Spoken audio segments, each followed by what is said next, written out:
to the Room of Requirement. Today I'm going to start a new series. It is called the Altar series, the Discipline of Devotion. So let's just go ahead and dive right in.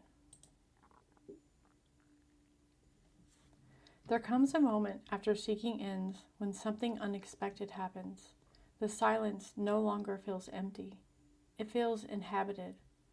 You are no longer searching for another door, no longer searching for another key, and no longer trying to cross another threshold.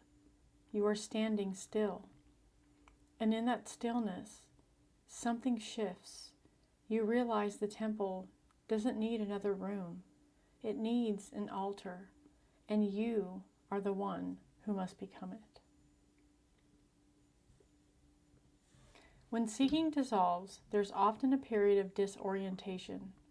The energy that once drove you outward, towards discovery, unlocking, revelation, no longer has a target. At first, this can feel like loss. It can feel like spiritual quiet. It can even feel like stagnation. But it is not stagnation. It is invitation. The movement outward has ended, and the movement inward has stabilized. Now something else must begin. Devotion. Not devotion in a dramatic sense, but emotional intensity. Not ecstatic performance, but discipline, grounded, quiet devotion. An altar is not built for spectacle. It is built for offering. When you stop seeking, you stop grasping.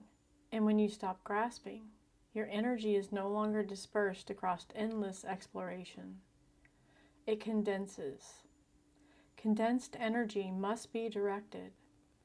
That direction is devotion.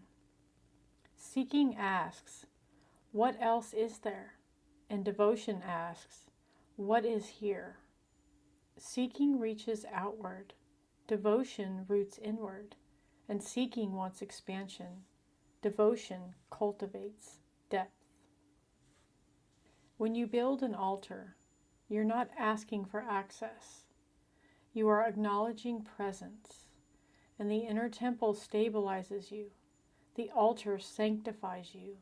And the moment you stop searching for the next revelation, you begin to notice something quieter. The ordinary repetition of daily discipline begins to feel sacred. You wake, you regulate, you show up, you remain consistent, and you return to the same practice.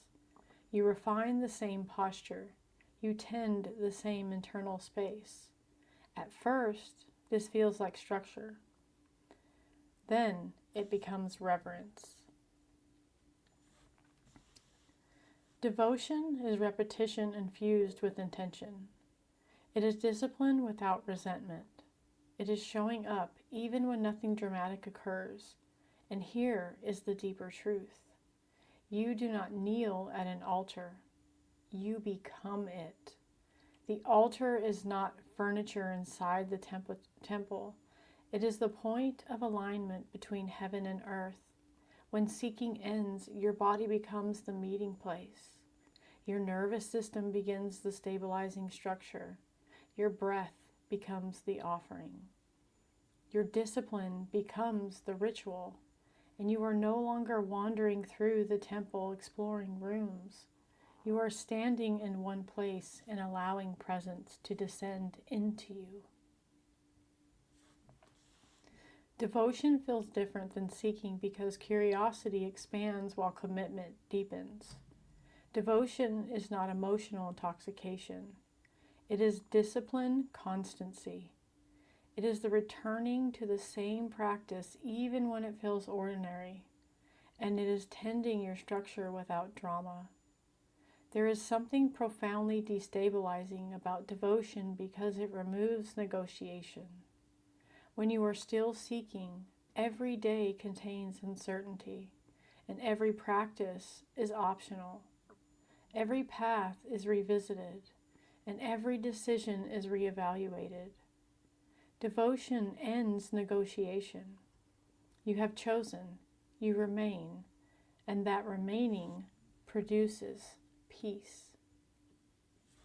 Peace does not come from attainment. It comes from alignment. When your actions, your schedule, your speech, and your body are aligned with your chosen path, friction decreases. And friction is what made seeking feel urgent. When friction dissolves, silence expands. In that silence, communion becomes possible. Not mystical spectacle, and not visions, and not grand experiences, but subtle coherence. The kind of coherence where your breathing feels even, your thoughts less chaotic, and your emotions settle more quickly, and your words carry more weight. When we say we are the altar, we are not speaking metaphorically. An altar is a place of offering. What do you offer when seeking ends? You offer your inconsistency. You offer your restlessness. And you offer your impulse to chase. You offer your fragmentation, and in exchange, you receive steadiness. Devotion is not submission to external authority. It is surrender to chosen structure. It is saying, I will not wander anymore. I will not renegotiate daily, and I will not chase intensity. I will remain. Remaining builds depth, and remaining invites presence. True devotion is structural fidelity. It is loyalty to your path when excitement fades. It is maintaining practice when no revelation appears. It is tending the altar when no one applauds. And this is mature spirituality. And maturity is quiet. When you stand still long enough, something extraordinary happens. The temple stops echoing. It begins to resonate. And resonance is not loud. It is coherent. Your body becomes less reactive. Your mind becomes less scattered. Your emotions become less volatile.